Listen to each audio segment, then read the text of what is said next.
The Egba festival is EPA. It's a masquerade festival of the Yoruba people, but I think they mostly celebrate it in Ekiti State. So it combines spirituality, history, art, music as into one powerful cultural experience. So God. It usually takes place between February and March, often marking a period of renewal and protection for the community. Different Ekiti communities like the Ijebu, Ikole, Ilawe and other communities celebrate the festival annually or biannually depending on local tradition. So it's a masquerade festival usually used to honour people of great reputation like warriors, mothers and children, hunters, chief and different things. Heroes, great hunters that were in the past that have died, so they come together to celebrate them.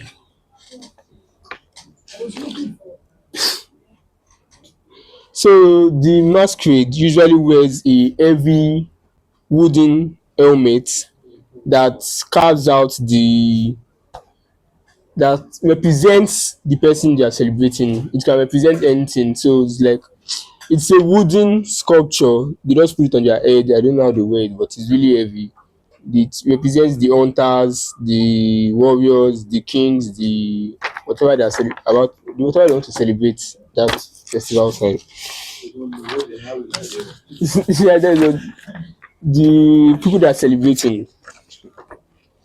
So the structure of the mask itself is symbolic. The lower part usually represents the spiritual world, while the upper card figures represent the human and ancestral realm.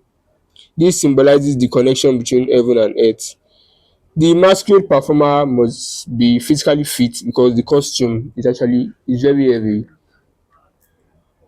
It's very heavy. So then the performer, the masquerade dances energetically, sometimes jumping, stamping, demonstrating strength and vitality. Music in the Epa festival.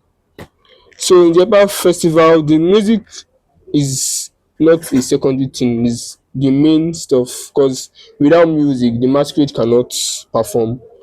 So the drummers control the rhythm, the masquerade responds to the drum patterns.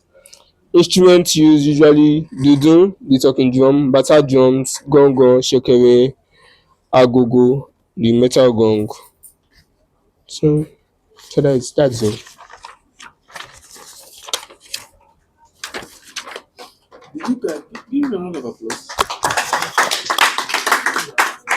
Good evening, sir. Good evening, everyone. So, I want to talk about Cross River State Yam Festival. The Cross River State Yam Festival, a celebration of harvest, heritage, and hospitality. In the heart of Nigeria's such region, Cross River State is renowned for its breathtaking landscapes, vibrant culture, and the warm hospitality of its people. While the state is globally recognized for the annual Calabar Carnival, the big brother of Africa's carnival, its rich cultural tapestry is woven with numerous other significant traditional celebrations. Among these, the Yam Festival, often locally referred to as Iwaji New Yam Festival, stands out as a profound and sacred event, marking the end of the farming session and the beginning of the new yam harvest. I want to talk about the significance of the festival. So, for the predominantly agrarian communities of the Cross River, particularly the Igbo speaking subgroups like the Aro, as well as the Efik, and various other ethnic groups, yam is not just merely a staple food, it is a symbol of life, prosperity, and social status. The Yam Festival is therefore a deeply spiritual and communal event. It is a time to offer thanks to the gods of the land and the ancestors for a bountiful harvest, to purify the community before the consumption of the new yam crop, and to strengthen the bonds of kinship and friendship. So they are saying that the Yam Festival is not just a meal, it's a time to appreciate the gods for harvest, for what they've done for the people, It's a time to come together to eat with oneness and with unity.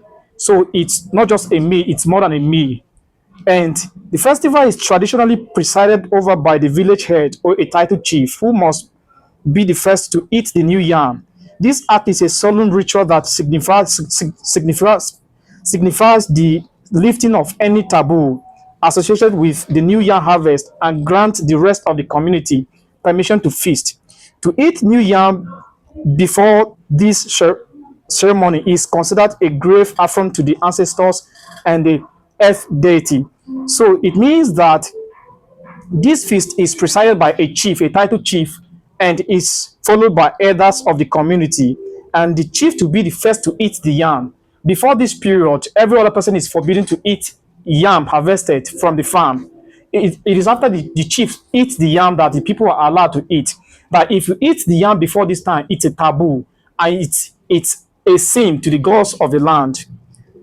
I want to talk about what to expect from the feast. The Cross River Yam Festival is a vibrant and multisensory experience blending ancient customs with modern merriment. While specific practices vary from community to community, from the Obobra Hills to the Calabar metropolis, the festival is generally characterized by the following key elements: the royal parade and the ceremony. The festival often begins with a colorful procession led by the local monarch, e.g., the clan head or village chief, adorned in his full ceremonial attire, accompanied by elders, masquerades, and dancers. He makes his way to a designated place. It could be a market square or shrine where they offer the ritual and sacrifice. So the yarn display, the yarn display talks about where people are asked to bring out their yams. People usually farm yam and then they preserve a certain yam, maybe the biggest of their harvest, to present it and they decorate it. So anybody that brings out the biggest yam will be the king of the yam or the queen of the yam of that year. So people usually target this moment where they preserve the best of their harvest to bring it out to show what they have. So let's talk about the event. It's like a testament to resilience and community. The Crossover Yam Festival is far more than a harvest party. It is a living testament to the resilience of the tradition in a rapidly modernizing world. It is a powerful expression of identity, a vehicle for passing down customs to younger generations. So this is done to preserve their heritage, to pass down their tradition and the custom to the younger generation. So it's done to remember where they are coming from and to keep on remembering their identity and their heritage. Thank you all. Um, Good afternoon, sir. Good afternoon, everyone. So, I'm going to talk about the Ololu Festival. Ololu is a popular masquerade in Ibadan. So, the primary goal of the research is to examine the significant role that music plays during the Ololu Festival in Ibadan. However, to fully understand the musical elements, we must first establish a clear understanding of the festival's origin and its historical development within the community. So, Ololu currently is what you considered above the law because it cannot be stopped and it is dangerous to some extent. So, I made some research. I had to call because I'm from Ibadan, but I never lived there. So, I had to call someone that called someone that called someone till I get to the origin, the people that mainly practice the Ololu festival. And one of the yeah, no on phone, not physically. I couldn't. Yes, yes. So yes, sir. One of the things she actually made me know is the Ololu festival is unstoppable. So I asked that because they said it kills people basically for every year. So the first the first the first the first person that comes out, whether man or woman, will be killed. The first person. Then after that, any woman cannot see the Ololu And then I asked her, what about police? Don't can't he be arrested or something like that? And she just laughed. She was like, even police are the ones guiding the Ololu. So Ololu was not originally from Ibadan. He was brought from Ogbagi, located near Ekiti State. So Ololu is not. We have some masquerades that are dance masquerade. They dance for the king or for ceremonies, for coronation. But this Ololu is a warrior masquerade. So Ololu was not from Ibadan. He was brought from war, the war that Ayorinde went to in Ogbagi. So, and when he brought the Ololu from war, he just kept it in one corner of his room. And there came a time that there was great famine in Ibadan, and they had to consult Ifa Elerikmi. And Ifa made them know that, okay, first of all, you guys have to worship the Ibadan. So Ibadan is the mountain that the Ibadan people believe that saved them during a time. Just is relating to the story of Abeokuta, how they hid under the rock and all of that. So Ibadan is also a mountain, and they do sing Ibadan Bawa, Ibadan Bawa. That's that for that. So they have to worship Ibadan and then worship. Then if I said there is one deity in one corner of a room, then that was when I already remember that, oh, he brought one masquerade from war. So they worshipped the masquerade, and after then everything was peaceful. And it has since become a thing in Ibadan that they have to worship the Ololu festival every year to bring peace and harmony to the land. So the sacred drums and taboos. Still, the drum is vital to the Oni of Ife. The gongon, that's the talking drum, is also essential to the Ololu. Ololu does not dance to any other drum except from the gongon drum. So, and the rules, yes, it's a masquerade. So, and the living regalia and the human skull.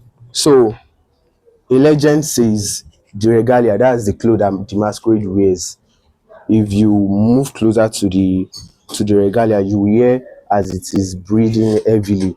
That is like it has its own life separately, just the regalia. So it is a very powerful masquerade, and it always carries a woman's skull in his hand. So it is believed that during that war, Ayorinde killed.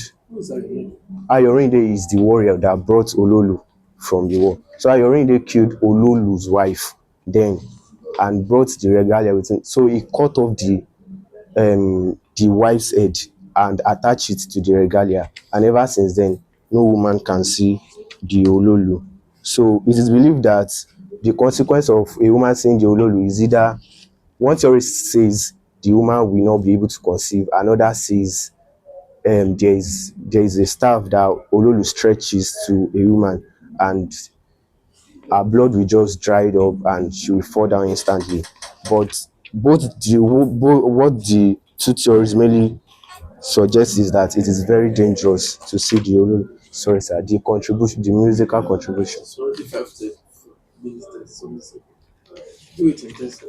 Okay, so the musical contribution of the Ololu festival, we have the chanting. The chant, no woman can follow it, like I said, and it is only talking drum.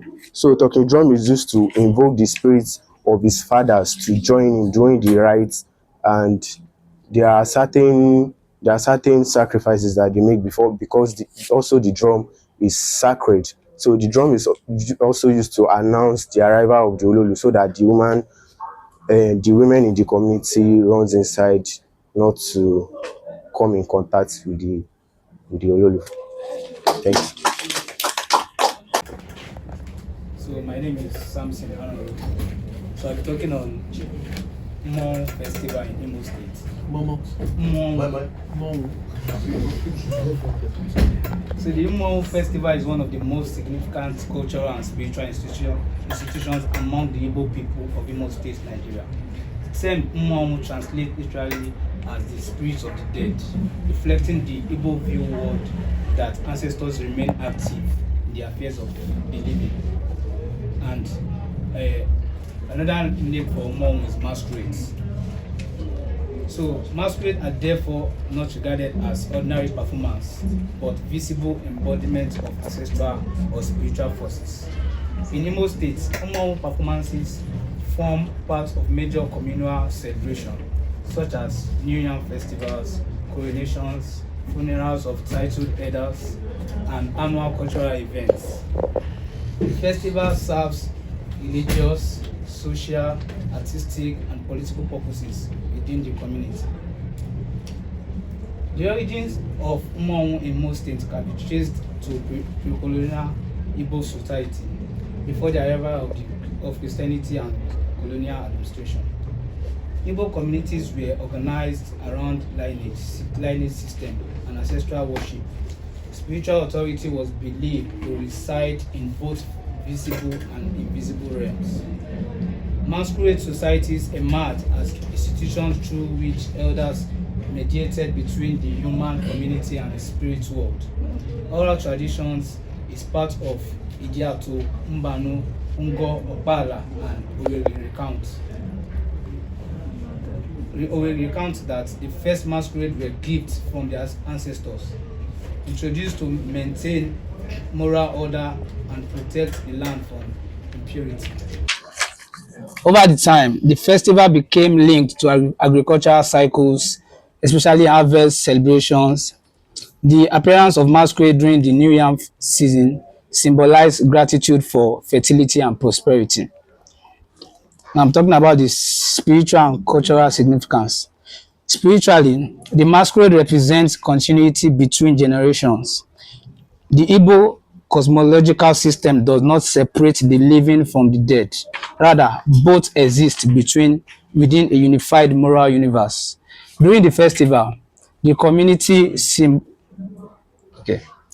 The community symbolically welcomes ancestral spirits back into the village square. Culturally, Umang reinforces discipline and communal ethics in the earlier periods. So I'm talking about classification of the masquerade now. So we have sacred masquerades. These include powerful ancestral spirits such as Ajofia, which traditionally appeared at night and command fear and reverence. We have the royal masquerade, Ijele, which often described as the king of masquerades.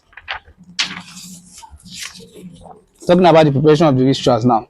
Preparation begins months in advance. Elders consult diviners and perform liberation to seek ancestral approval. Livestock is reared for sacrifice and market days are used to acquire materials. Music shapes the entire festival atmosphere. Instruments commonly used include the ogene, the metal gong, ekwe, the wooden slit drum, udu, clay drum, and the rattles. In conclusion, the Umonwu festival in Imo State represents a complex fusion of religion, art, governance, music, and communal memory. Thank you. My name is Yapo Albert, and I'm making this is a presentation on a festival that intrigued me personally, because prior to this African music class, I never actually thought of going back to my roots. It never really crossed my mind. Whenever people Where's your roots? Cote d'Ivoire. Wow. So I never really thought. And it turns out we have a festival called the Festival of Yams. In French, it's called Fête des Yams. Fête des Yams. So You hear French? I used to. I just lost somewhere. That's why I actually this intrigued me, because now it put me back to my roots. And this is a festival concerning yams. The Ivorian Yam Festival, known as Fête des Yam, is a traditional harvest festival celebrated mainly among the Akan people, such as the Baoulé and the Agni in Côte d'Ivoire. It usually takes place between August and October, marking the beginning of the New Yam Festival. The festival is a festival that it's less about the yam and more about bringing people together. The yam is just a means for everybody to come together and eat, because if we look at it even in the modern world, yam, food on its own, it brings people together. So the yam, according to the Ivorian culture, is a symbol of strength, fertility, and prosperity. And before the festival, right before everybody gathers to eat, eating the yam is actually forbidden. Nobody's allowed to eat the yam. And it's a rule that causes people to respect the tradition. And their belief is that you must actually first offer the yam to the gods. The elders will gather together, offer the yam, and then everybody comes together to eat the yam. And there's something particular about the festival. It started around 16th century. The 16th century, when the then ancestors came to that land and they decided to create something to honor the land. So they decided to use yams, because yams are very common there. So they decided to use yams, they cooked the yams together. But there's also something. It's instead of, or contrary to modern culture, where the women are the ones who cook, everybody gathers in the streets, and it's the men who do the pounding, who do the cooking, and who do everything. But over time, it actually changed. It was now the men and the women. And it's brought back memories, because I remember even when I was young then, I was a child, we actually did the festival, but it did not actually come to mind until I actually did this project, this presentation.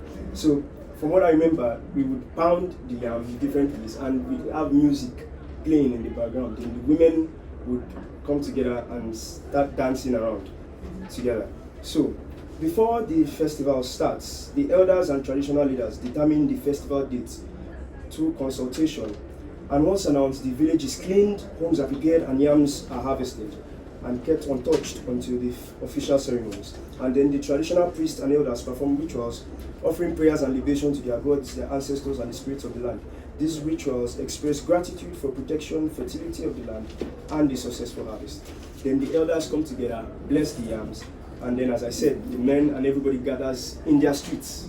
They gather together, everybody in their compound, they gather together and start to cook. They sing, they dance, and everybody comes together. And it features traditional music, drumming, dancing, masquerades, storytelling, and wearing of cultural attire. These performances preserve cultural history and honor ancestors and leaders.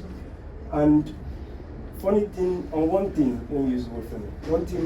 I saw when I watched a video of the tradition of the festival itself is that even people from abroad, people from other countries came together.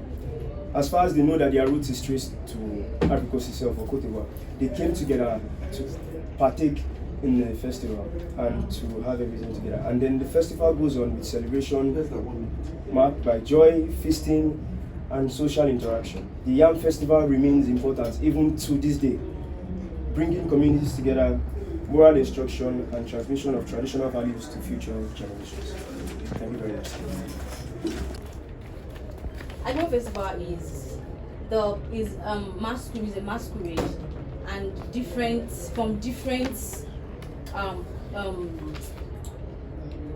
goodness. Sorry, just calm down. Calm down. You are doing well, Everybody tell her she's doing well. Yeah, doing well. Tell her to calm down. Yakubu manage. Yakubu manage. Manage. Yakubu manage. Yakubu manage. So let me start. So Agemo Festival is from Ijebu, Imoson to be precise. The Agemo, they call them Omo Alagemo, those that do, because anyhow person can just carry the clothes of the masquerade, say that they want to do the Agemo. They call them Omo Alagemo. So they are from different family.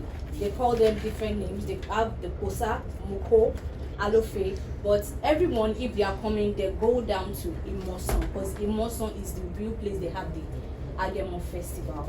And when they are coming out from their different families, from different houses, they chant and say, so to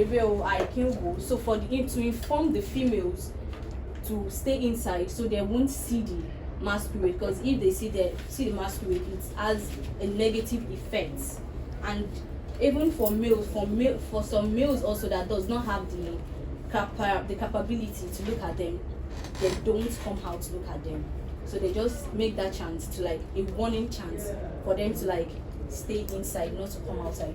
And for the Agemo, is a very, very colorful festival that they can have blue, yellow, is a very, very colorful one that even from different, it brings families together.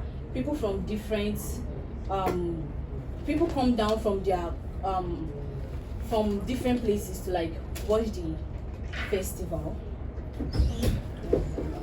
People come down from different places to watch the festival. It's a very, very colorful one.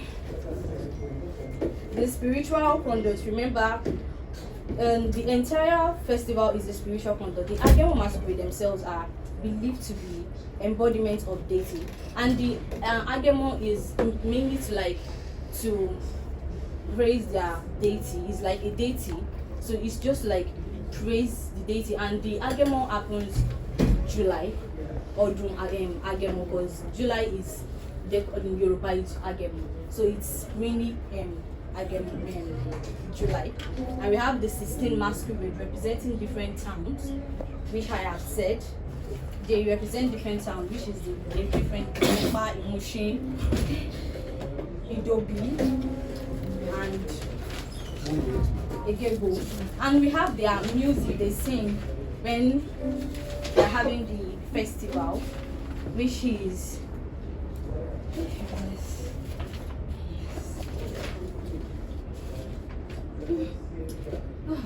thank you, sir. Egba of the Lishabi Festival. Sorry. One, the feet of the Ajeles. I think the Ajeles are the law that are in charge. So today, Lishabi in contemporary identity represents one, the indigenous resistance movement, anti-colonial symbolism, the grassroots organization and leadership, pride among Egba sons and daughters globally, and the festival has therefore become both a remembrance of 18th century liberation, a modern declaration of cultural survival, and timeline summary of Egba and Lishabi history.